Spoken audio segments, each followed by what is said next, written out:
L'odeur de cannelle et de muscade s'accrochait à mon gilet, comme si lui aussi se souvenait des anniversaires pour lesquels je cuisinais.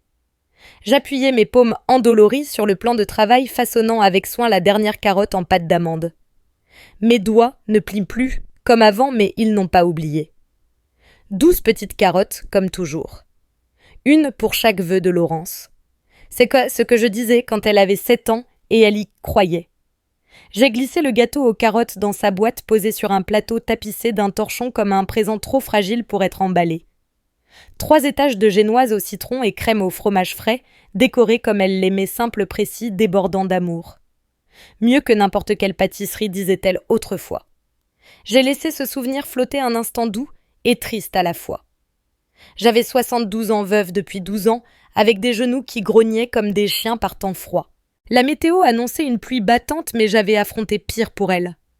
Les anniversaires avaient une signification dans cette famille, et je n'étais pas prête à les laisser s'éteindre en silence. Mon sac était prêt à un gilet, une belle écharpe, et la crème à la lavande qu'elle empruntait enfant. Je ne lui avais pas dit que je venais. Je voulais voir son visage s'illuminer comme avant. J'ai posé le gâteau sur le siège passager et démarré. La pluie tapotait doucement comme un rappel poli. Mais j'avais 9 heures de route devant moi et une promesse à tenir. « Tiens bon, ma chérie !» ai-je murmuré à la pluie. « Maman arrive. » L'autoroute s'étirait ruban gris sous un ciel meurtri et mon esprit vagabondait. Pas vers la route, mais vers Laurence. Vers la façon dont sa voix avait changé. Autrefois, elle m'appelait « maman », d'un ton chantant qui me serrait le cœur de joie. Maintenant, c'était juste « maman sec et efficace comme une case à cocher ». Ça a commencé après son divorce, je crois. Subtilement, elle a cessé de demander si je dormais bien, puis de poser des questions tout court. Antoine est arrivé à ce moment-là, charmant policé, le genre d'homme qui serre la main trop fort et m'appelle « madame », comme s'il me faisait une faveur. J'ai essayé. Dieu sait que j'ai essayé. J'ai cuisiné pour eux, apporté du vin qu'ils n'ont jamais ouvert. Mais Marianne était toujours là dans un coin avec sa posture parfaite et ses foulards de soie. Elle savait rire aux blagues d'Antoine et faire en sorte que Laurence se tourne vers elle comme une fleur vers le soleil. Petit à petit, on ne m'a plus invitée à la maison de campagne en Normandie. Un jour, Laurence m'a dit qu'il n'y avait pas assez de chambres cette fois. J'ai proposé de dormir sur le canapé. Elle a répondu que le canapé était pris par Marianne. Les Noëls sont devenus plus silencieux. Une année, Laurence m'a envoyé une tarte aux pommes au lieu de venir. Une autre, une carte sans adresse de retour. Je me disais que c'était une phase la vie trépidante. Le travail, le mariage, des choses que j'avais moi-même jonglées. Mais au fond, je savais. Je ne glissais pas entre les mailles. J'étais doucement, délibérément effacée. Pourtant, je continuais à me montrer. Jusqu'à aujourd'hui. Et soudain, je me demandais si cette route était de l'espoir ou du déni enrobé de crème au fromage frais. La pluie s'était muée en aiguille quand j'ai atteint la rue de Laurence à Chartres. Mon manteau collait à mes épaules comme un journal mouillé, et mes genoux me faisaient si mal que je mordais l'intérieur de ma joue pour sortir de la voiture. Je me suis garée en face. Je ne voulais pas encombrer leur impeccable allée. Et j'ai porté la boîte du gâteau comme un nourrisson. La maison de Laurence brillait de chaleur derrière de hautes fenêtres tout en lumière dorée et rire. J'imaginais son visage en me voyant. Ce petit hoquet de surprise. Peut-être un câlin. Ma main a cherché la poignée comme toujours. Pendant des années, j'entrais sans frapper. Je me disais que c'était encore le cas. La porte s'est ouverte facilement. Je suis entrée. Le vestibule était sec, embaumé de romarin. Mes chaussures couinaient sur le marbre. Tout scintillait. Des photos de famille soigneusement disposées ornaient le mur, aucune avec moi. J'ai retenu mon souffle soudain incertaine. Des voix venaient de la cuisine. Celle de Laurence joyeuse et claire comme je ne l'avais pas entendue en ma présence depuis des années. « À la femme qui m'a élevée comme il faut », disait-elle fière. Des rires ont suivi. Des vers ont teinté. Mon cœur s'est serré. « Je le pense vraiment », a-t-elle continué riant. « Marianne, tu es arrivée quand j'en avais le plus besoin. Tu m'as donné de la grâce, des conseils, tout l'amour dont j'ignorais manquer. Marianne, pas moi. » Je suis restée figée dans le couloir, trempée, goûtant sur leur sol parfait, les doigts crispés sur la boîte comme une bouée. La douleur dans mes genoux s'est évanouie, éclipsée par quelque chose de plus froid. « Honnêtement, » a ajouté Laurence, Je suis contente que maman ne soit pas venue cette année. Elle est tellement intense ces derniers temps. Tous ses appels, ses reproches voilés. Antoine a ri. Exactement. Mon Dieu, j'espère qu'elle se perd quelque part. Encore des rires. Plus fort. Je ne pouvais ni bouger ni respirer. Ils ne m'avaient pas vue. Ils n'avaient même pas imaginé que je viendrais. Pour eux, j'étais un fardeau. Une blague. J'ai regardé le gâteau, la crème étalait les carottes en pâte d'amande légèrement penchées après le voyage. 2 jours de travail. Une vie d'amour. Je n'ai rien dit. Je n'ai pas déboulé pour les confronter. Je n'ai pas brisé leur verre ni crié. J'ai juste fait demi-tour et suis sortie sous la pluie, laissant le gâteau sur la console comme une offrande qu'ils ne comprendraient jamais. Derrière moi, la porte restait ouverte. Mais autre chose, en moi, s'est fermée pour de bon. J'ai posé le gâteau sur la console comme s'il y avait sa place bien que moi non. La salle était juste au coin. Des rires en émanaient encore leur voix légère. Je n'ai pas regardé, je n'ai pas parlé. Je n'ai laissé couler les larmes qu'en retournant sous la pluie. Le vent s'était levé. Les gouttes froides piquaient mes joues tandis que je descendais les marches, la porte toujours ouverte derrière moi. Mon manteau me collait comme une seconde peau. Mes chaussures clapotaient sur l'allée. Maman, je me suis figée. Sa voix, celle de Laurence, proche, teintée de ce qui pouvait être de la culpabilité ou juste de la surprise. Maman, attends. Je ne me suis pas retournée. Je ne lui ai pas offert l'instant pour réécrire ce que j'avais entendu. J'ai continué les mains serrées dans mes manches. Ma voiture m'attendait au trottoir, le moteur encore tiède. La poignée de la boîte imprimée dans mes doigts. Maman, s'il te plaît. Trop tard. La portière s'est fermée avec une finalité discrète. J'ai démarré rouler sans regarder dans le rétroviseur. Je ne voulais pas la voir là, les bras autour d'elle, la bouche formant des excuses. Je ne voulais pas d'excuses. Je voulais la vérité. Et je l'avais entendue. Les essuie-glaces glissaient sur le pare-brise chassant l'eau ligne après ligne. Gauche, droite, vérité, clarté. Et comme ça je suis sortie de leur vie et revenue dans la mienne. L'auberge de campagne sentait la javel et le tabac froid. Le papier peint floral s'écaillait au coin, un motif censé égayer, mais qui rappelait seulement qu'on était loin de chez soi. Je me suis assise au bord du lit raide, encore en vêtements humides, l'ourlet de ma jupe collant à mes mollets. J'ai fixé le mur jusqu'à ce que ma vue se brouille, et les souvenirs sont venus, sans invitation implacable. Les chaussons de ballet rose que Laurence réclamait en CE2. J'avais fait des heures supplémentaires pour les payer. Son premier récital de violoncelle où j'étais seule au premier rang pendant que son père prétendait avoir une réunion. Les nuits à laver ses uniformes à la main faute de machine à laver. Les années où j'ai repoussé ma retraite pour aider avec son mariage. L'apport pour leur maison, mon nom enfoui dans les papiers, jamais sur l'acte. J'avais tout donné, tant énergie morceau de moi. Et elle avait offert ses souvenirs à une autre. Réécrit notre histoire avec Marianne en mère de substitution. Je n'étais plus dans le tableau. La douleur m'a frappée par vagues aiguës soudaines. J'ai pressé mes mains sur mon visage, mais ça n'a pas arrêté le déluge. Mes épaules tremblaient. Pas un pleur délicat, mais des années de chagrin enfouis jaillissant d'un coup. Il ne m'avait point pas oublié. Ça aurait fait moins mal. Il m'avait effacé, délibérément. Et je ne l'avais pas vu venir jusqu'à ce que la porte se ferme derrière moi. Le soleil perçait les rideaux de l'auberge comme s'il ne savait pas s'excuser. Je me suis redressée lentement, les os raides, la bouche sèche, le cœur vide. Les larmes avaient séché, mais quelque chose de plus vif les avait remplacées. La clarté. J'ai sorti mon carnet de mon sac. Celui où j'écrivais des recettes. À la place, j'ai écrit une ligne en haut de la page. L'amour sans respect n'est que servitude. Puis j'ai pris le téléphone. La femme à la banque a été polie mais surprise que je veuille un audit complet. Pour confirmer, a-t-elle dit tapant, vous voulez tous les comptes, crédits ou prêts, ou vous êtes garante ou co-signataire? Oui, ai-je répondu. Tout. Elle a rappelé 30 minutes plus tard. Il y avait 4 cartes de crédit au nom de Laurence et Antoine. Toutes garanties par moi. Une ligne de crédit immobilier dont je ne me souvenais pas. Et une que je n'attendais pas, le leasing de la voiture de Marianne. Laurence avait utilisé mes informations pour aider la femme qui l'a élevée comme il faut à s'offrir un SUV. Je n'ai pas pleuré. J'ai appelé mon avocate ensuite. Je veux mettre à jour mon testament, ai-je dit platement, et commencer à me retirer de tous les liens financiers avec ma fille et son mari. Vous êtes sûre ? A-t-elle demandé. Sûre. Car ce n'était plus du chagrin, c'était la brûlure silencieuse de la trahison transformée en quelque chose de plus pur, la résolution.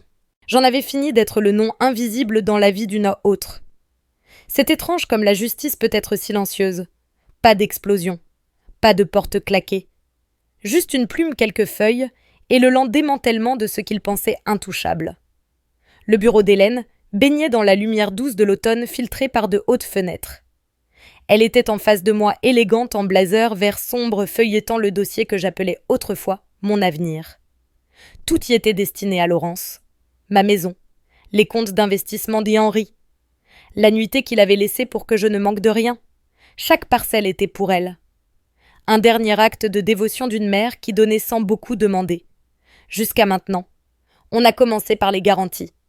4 cartes de crédit. Une ligne de crédit partagée, un second prêt immobilier dont je n'avais aucun souvenir. Et le plus absurde, un SUV de luxe loué au nom de Marianne co-signé avec mon crédit. La femme qui souriait à mes dîners pendant les remises de prix de Laurence roulait maintenant en ville dans quelque chose qu'elle n'aurait jamais pu se permettre, financée par la mère qu'elle avait aidée à remplacer. J'ai signé chaque formulaire lentement avec des mains plus stables que prévu. Ils le sentiront vite, a averti Hélène. D'ici la fin de la semaine, les prêteurs appelleront. Question.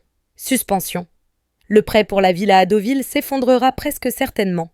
J'ai hoché la tête. Qu'il s'effondre. Ensuite le testament. Nous avons retiré le nom de Laurence de chaque page. Plus d'héritage. Ni maison, ni argent, ni épargne pour amortir la chute quand l'éclat des apparences s'estomperait et que la vie demanderait qui payait. Tout, chaque bien, chaque compte, allait à la maison des femmes d'Angers. Un lieu qui offrait un vrai soutien. Pas des chaînes. Je veux aussi créer une bourse, ai-je dit, au nom de ma mère. Pour les filles élevées par des mères célibataires. Celles qui savent tout ce qu'est le sacrifice. Qu'elles sachent qu'on les a vues. Hélène a levé les yeux. Et Laurence ? J'ai réfléchi puis souri. La boîte à recettes. Et les lettres qu'elle m'écrivait enfant. Quand j'étais sa personne préférée au monde. Hélène n'a rien dit. Elle a écrit. En sortant, le vent m'a frappé le visage comme un baptême. Pas violent, vivifiant. Me rappelant que j'étais encore en vie et enfin éveillée. Pendant des années, j'ai garanti le confort des autres. Leurs illusions. Aujourd'hui, je les leur ai rendues. Sans colère, sans cruauté. Juste l'absence. Et la paix. Le premier message est arrivé 2 jours après le dépôt des documents. Le nom de Laurence en objet du courriel. Le ton mielleux. Artificiellement doux comme quand on pense encore avoir l'avantage. « Salut maman, j'espère que tu vas bien. La banque a dit quelque chose d'étrange aujourd'hui. Ton nom a été retiré de nos comptes. Sûrement une erreur technique. On va finaliser l'achat de la villa à Deauville, et on ne peut pas avoir de surprise maintenant. On se parle bientôt d'accord, bisous. » Aucune mention de cette nuit-là, ni de Marianne, pas d'excuses. Juste de la panique déguisée en politesse. Je n'ai pas répondu. Le lendemain, 2 messages vocaux.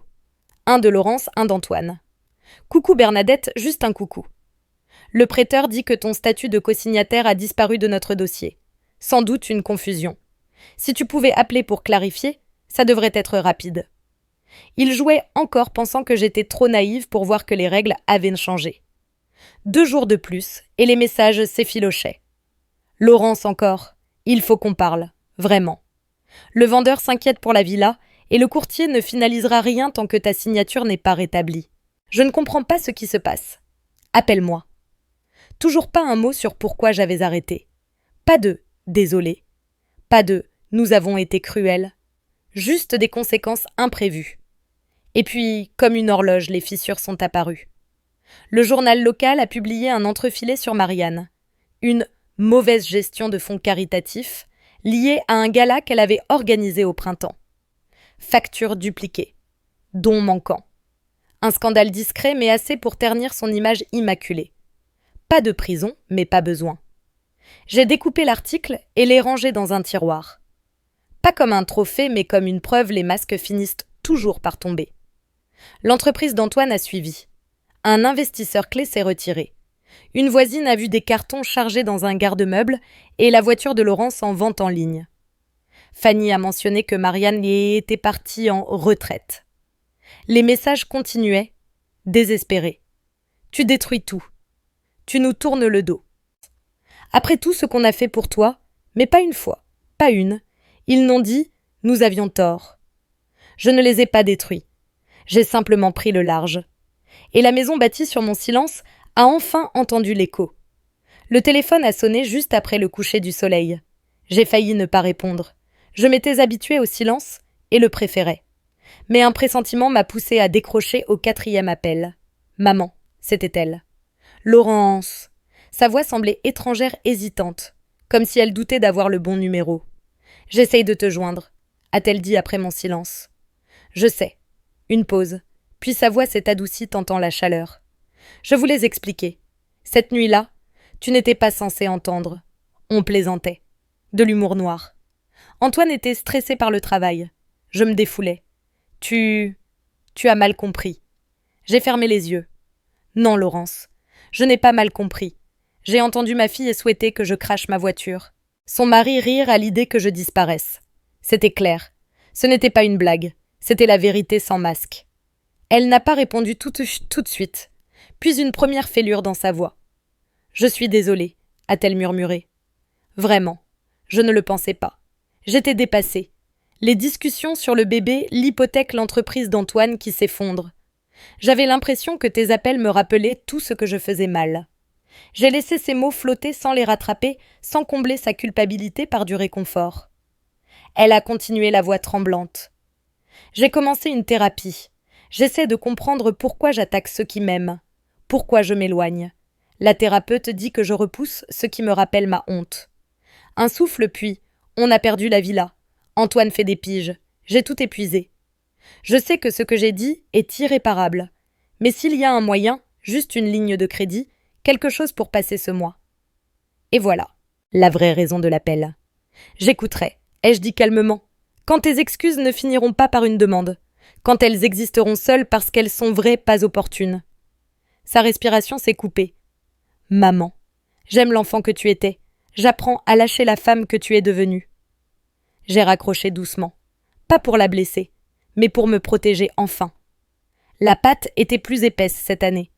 J'y avais ajouté du gingembre frais et une touche de cardamome réduit le sucre de moitié. Toujours un gâteau aux carottes, oui, mais pas celui de l'enfance de Laurence. Celui-là appartenait à une femme qui se pliait en 4 pour être aimée. Celui-ci était à moi. Le four cliquetait doucement en préchauffant la cuisine chaude d'épices et de soleil. Dehors, mon jardin fleurissait. Coquelicots de lavande et basilic pourpre débordaient des parterres vivants et désordonnés. Fanny avait apporté des chaises pliantes.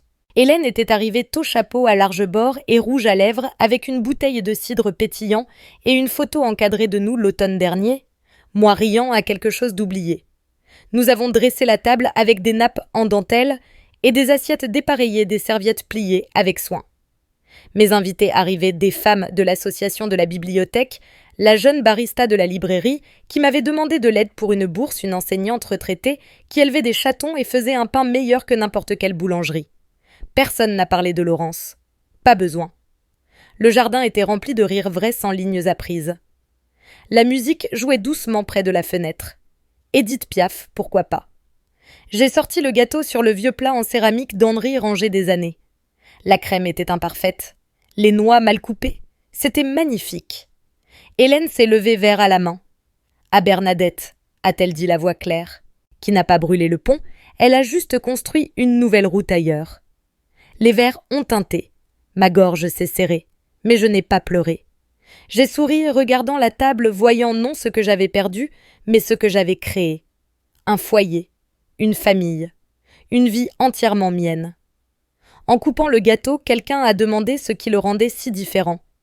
Cardamome et gingembre, ai-je dit. Mais ce soir-là, seul avec une tasse de thé, j'ai écrit une note et l'ai glissée dans ma boîte à recettes. Je n'ai pas été effacée. J'ai pris le large et emporté le pouvoir avec moi. Et peut-être, était-ce l'ingrédient secret depuis le début.